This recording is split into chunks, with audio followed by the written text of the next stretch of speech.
This is Realme 11x. In this video, you will look at the camera review with samples of this mobile.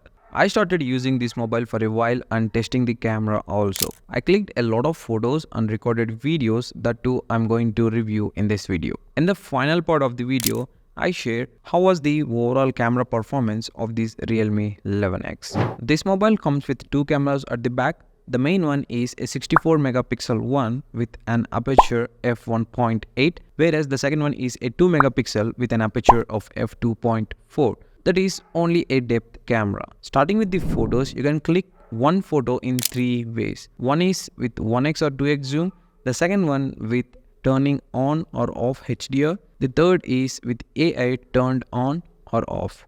This is the photo with both HDR and AI turned off. You can zoom in about 10% and look at the details. No problem with that. But if you zoom too much, you observe noise and loss of details. Now, this is the photo where I clicked by turning on the HDR. You can observe the differences between this and the previous one. There is no doubt that HDR has improved a lot. Look at this wall side to the coconut tree. You can observe the differences. This is the photo clicked by turning on the AI. You can observe the huge improvements in colors. The AI feature saturated the overall image so that it looks pleasant for the eyes. Overall, AI improves only saturation. This is the photo shot with the help of the 2x option in three different options. Again, same results as the previous one. Now let's see how it performs for fruits and plants. This is an indoor photo of a tomato under daylight conditions. The light is naturally coming from the sun, no artificial lighting here. Just observe how it looked like in HDR off and on, followed by AI on and off. These are the landscape shots in outdoor daytime conditions. Again, I shot in three different ways like before. Now, here comes the exact example of what I'm talking about. You can check all these three types of photos and judge which one is best. You can see the difference exactly in this one. Let's look at the 2x photos. Now let's see other plants that are getting harsh sunlight. This is the place we can understand more about HDR. After examining all photos, AI is not performing best for all shots but HDR can. Coming to the front camera, it performs decent in outdoor daytime conditions. You can turn on or off the HDR if you want. But there is no AI enhancement like the rear camera. These photos are looking good and decent. You can click decent photos with the front camera. This is a panorama shot. They are looking good and coming out decent every time. These are some night shots. During the night time, photos are not good even though it comes with a dedicated night mode option. Come to the app options, there are so many available.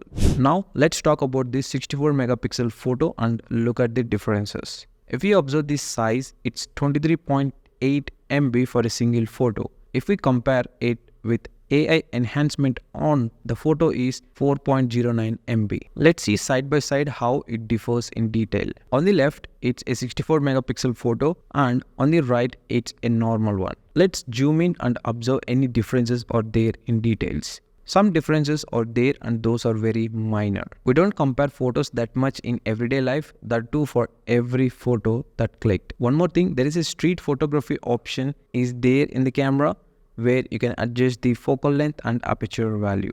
Now let's see some video samples from back and front cameras. In this mobile you can record a maximum of 1080p 30 fps videos only. This is the video of 1080p 30 fps. Even the audio you are listening is directly coming from the mobile microphone. I'm not using any external mic to it. This is in 1x mode. If I go for 2x, this is 2x.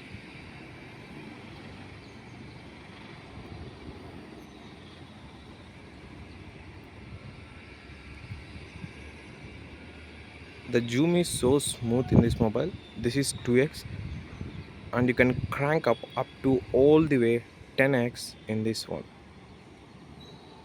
This is the maximum 10x.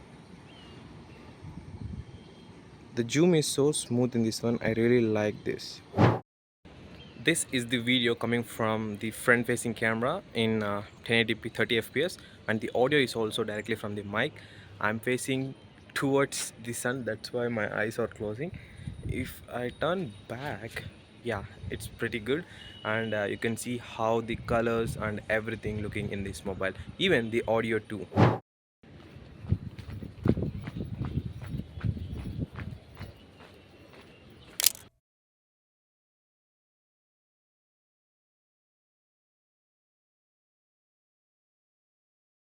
Coming to the overall quality of the camera, it is okay for the occasional usage. But even for that, sometimes it's not good. It's over sharpening and looks crispier while watching. When it comes to nighttime, it's not recommended. Even slow motion, hyperlapse options are there, but these look the same as the normal video. In this camera app, we have some options like dual video mode, pro photo and video mode, tilt shift, etc. But without good cameras, these options are useless in my opinion. Overall, the final verdict is only for photos, that to daytime outdoor conditions, it's performing well. When it comes to videos, if you use it occasionally and won't capture any movements, then it's fine. Apart from these, in all segments, it is not good. This is the overall camera review of this Realme 11x. If you want to know what are the things you get inside the box, click this video.